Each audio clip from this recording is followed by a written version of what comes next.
Okay, welcome back. So this is our part 2. So here I outlined everything in Sharpie. So if you haven't done that, do that first. So here's my pencil version. Okay, and then you're going to outline everything in Sharpie. You must do that because it makes it look super nice. And then I just realized that this one does not have my name on it. So I'm gonna make sure it's there so that your dear lovely teacher can give it back to you eventually. All right, let's talk about watercolor.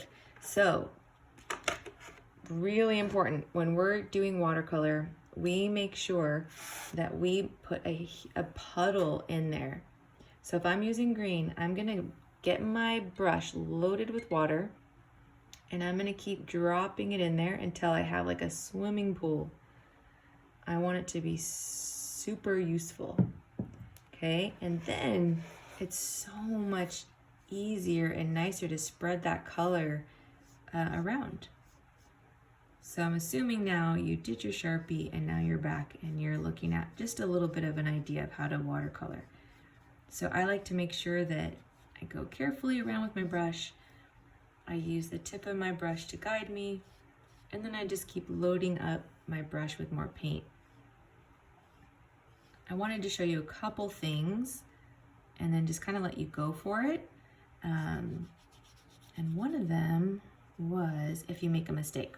So let's say I accidentally go into the eyebrow here and I start to freak out. Oh my gosh, what am I gonna do?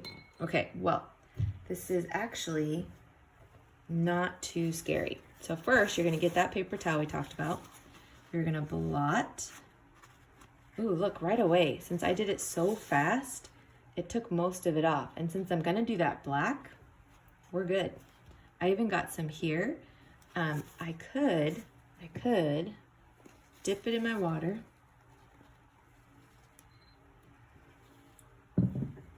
And then just blot that spot until it slowly picks up the watercolor. Look at that. It's amazing. It's like a magic eraser.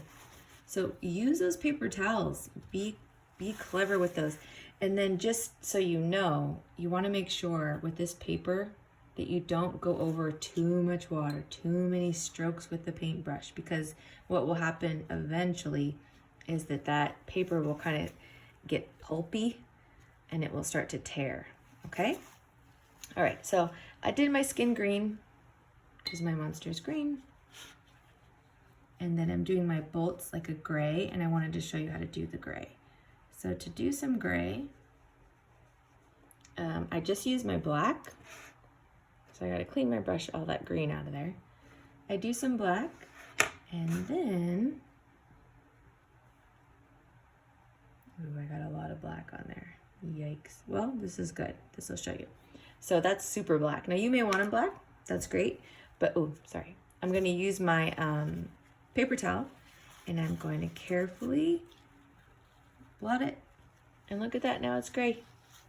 So I'm telling you, these paper towels are super cool and useful, and you can kind of change your color in that way. All right, let's see.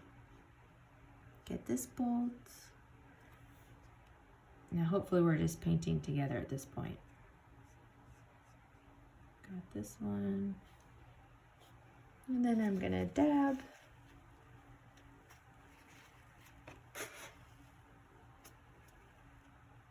Until I like it. And that's fine, right? Little mistakes. That's kind of what makes painting kind of cool. It makes everything unique and special for you. Okay, so let's see. The last thing I want to tell you was with your brush. Be delicate with your brush. Do not, let me show you. Do not do this. Do not stab your brush. Always work at an angle. Swoop your brush. Okay, otherwise the bristles over time, they'll get so jammed up and you'll never be able to get in the lines that you want to. Okay, it's delicate. Swooping, loading your brush with paint and water so that you don't mess it up. See how those little hairs come out? That's when you're just pushing and stabbing on it. It's a big no-no. All right, so I'm gonna leave you guys here and let you guys go paint. Those just a couple tips with watercolor. I'm gonna paint the background, I'm gonna paint the ears and the sweater, everything. And I'll show you the finished product when I'm all done. Have fun.